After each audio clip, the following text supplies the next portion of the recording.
Hey everyone, welcome to this session. In this session of daily news analysis, we will analyze the relevant news that is important for your competitive examination.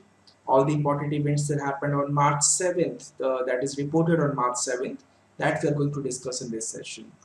So the first news is regarding the elections in the Northeast. Please remember the names of the new chief ministers. Conrad Sangama is the chief minister of Meghalaya now, and Nephew Rio is the chief minister of Nagaland. So Conrad Sangama, remember Meghalaya, Nephew Rio for Nagaland. Just remember the names of the chief minister, and the alliance has a total of 45 MLAs, including two independent MLAs, and then there is this party, National People's Party. The NPP has 26 MLAs, followed by UDP, which has 11 MLAs, and BJP, Hill States People's Democratic Party, and the People's Democratic Front has 2 MLAs each. You don't need to get into the details of that. So remember the names of the chief minister, essentially Conrad Sangama and nephew Rio. uh, Narendra Modi will be in the northeast only, so he will be administering the oath taking ceremony. So that is mentioned here. Center gives nod for state to authenticate Aadhaar of prisoners. So please remember that prison is the state subject, is the subject that comes under the state government, and the Union Home Ministry has notified that the prison authorities across states are allowed to conduct authentication of prison inmates through Aadhaar for extending benefits such as meeting with relatives and legal aid, etc.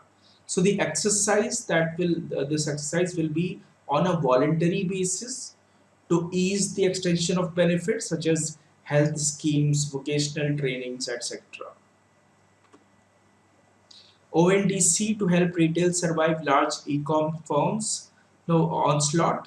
So what is ONDC? ONDC is Open Network for Digital Commerce. What is ONDC?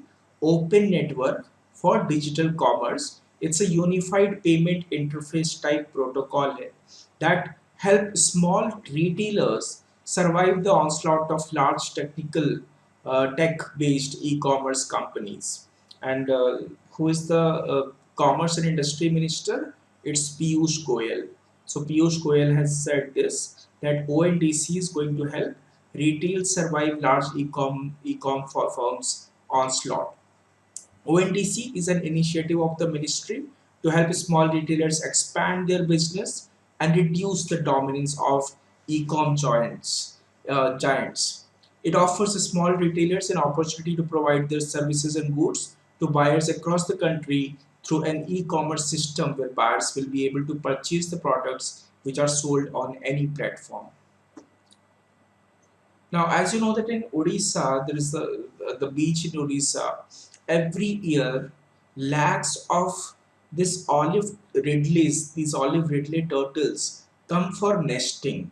So this year also, the beach in Odisha's Ganjam witnessed a record mass nesting of 6.37 lakh turtles this year, and there was absence of extreme weather events that made conditions favorable for the turtles to come and nest here.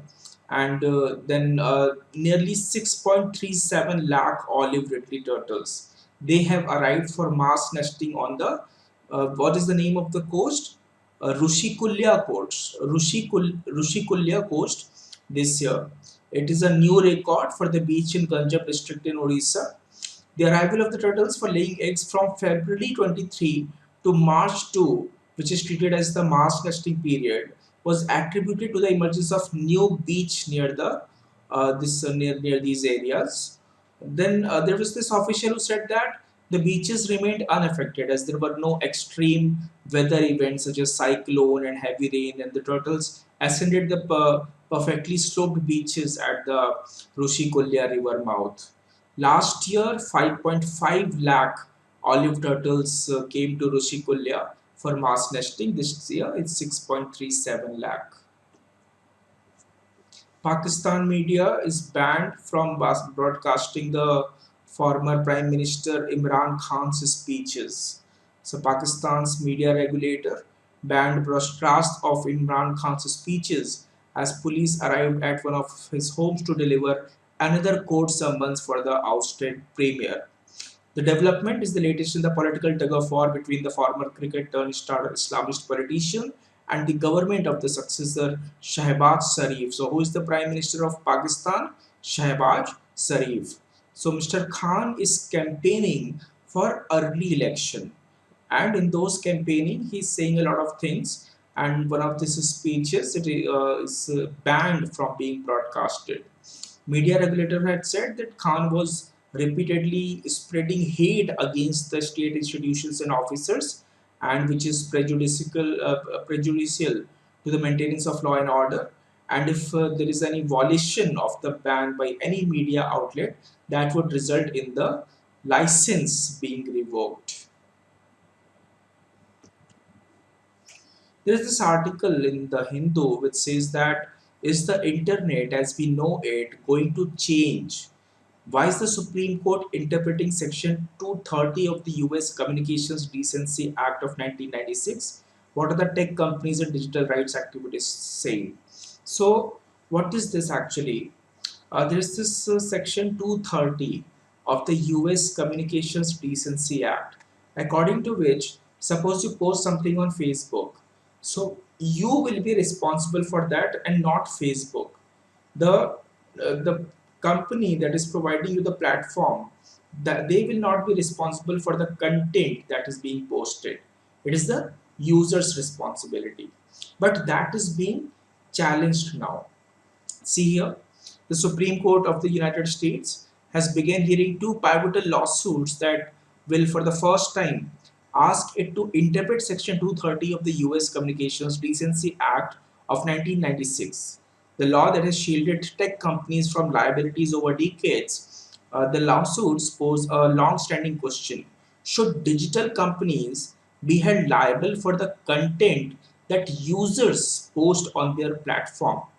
As of now, the the platform is not liable. Only the user is liable because of this presence of the section 230.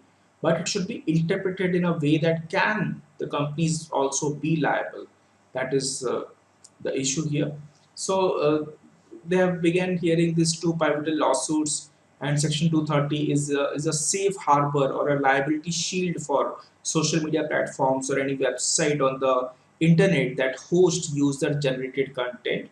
A group of tech companies, websites, academics, users of the internet, and right groups, they have fielded amicus curiae briefs in the Supreme Court, arguing it not to change, do not change Section 230. They are saying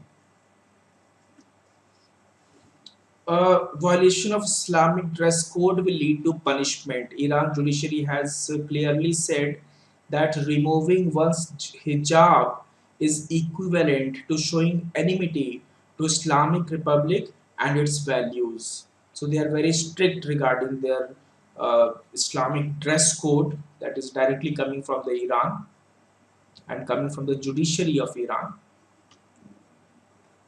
Mirabai Chanu wins BBC Indian Sportswoman of the Year award. So Tokyo Olympic Gold Games silver medalist weightlifter Mirabai Chanu has bagged the 2022 BBC Indian Sportswoman of the Year award after a public vote. The 28-year-old became the first athlete to win the award twice in a row after bagging it in 2021 as well. So 2021 also she was the Sportswoman of the Year. Last year, she also won Commonwealth Games gold and World Championship silver. An IOC session will be held in Mumbai from October 15 to October 17. These were the important news of this March 7th. Let's see you in the other session where we'll discuss more important news from other days. Thank you so much.